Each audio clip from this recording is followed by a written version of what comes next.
Hey everyone, so per my instructions from my last video, I decided to release my bullet train rant in this separate video. So when I originally filmed this video, I felt my information wasn't correct, so that led me to re-record some audio lines, and after editing those re-recorded lines, I felt like this portion of the video became almost like a rant. I think the information I'm presenting is very valuable, but I did decide to take this out of the main video and make it its own video.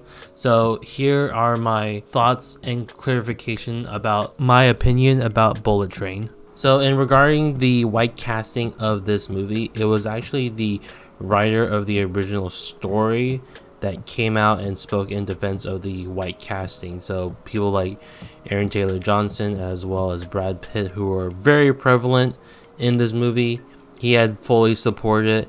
And if you read this article from the Hollywood Reporter, it pretty much suggests that since these are in fact fictional characters, he felt like the characters could be cast as white people, and as he describes, they were malleable.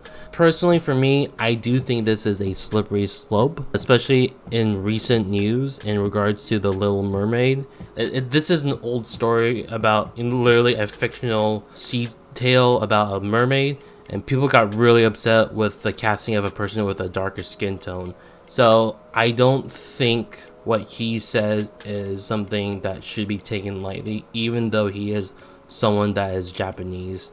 And then on top of it, so the screenwriter Zach Olkowitz, he felt that the way that the story was written transcended race. That's such a weird and awful thing to say, just because one, it feels like it's just an excuse for white filmmakers to cast and continue casting white people in actual people of color roles. Really quickly, this I found like a really great article from ASAM News. So this article literally just has like a really great word of line. It says, furthermore, if the literary work was so good, then the casting of people of East Asian descent shouldn't be a problem. So for me, and reading this article, I totally agree that it does feel like it's white privilege trying to be exclusionary towards other people. If the work was so good, then why couldn't it still be East Asian? Like, why does it matter if they are even white for that fact? I feel like his excuse is weak, because in the end, they still cast white people in the movie versus more prevalently Asian descent, which is a shame too, because rewatching, I'm never gonna rewatch this movie, but it's such a shame too, because this movie does have Brian Tyree Henry, who plays Lemon, who is actually the brother of like Aaron Taylor Johnson in the movie. He's really great in the role. There's just so much we can like break down about why this movie was bad, aside from, you know, the whitewash and casting. Because on all honesty, the fucking script for this movie is a travesty. For this movie sucked for two reasons, and I have no idea if it was just edited out in like the final cut of the movie, but the movie kind of centers around, or at least it's like a B story, where it's like about this three-generation Japanese family who's trying to like save the life of their like young son who was targeted by Joey King's character. Yeah, that's pretty much it. And it's so weird too that their family is like the opening scene of the movie. Unless they're there to add like ambience or like flair to the movie, they literally do not have a big overarching role.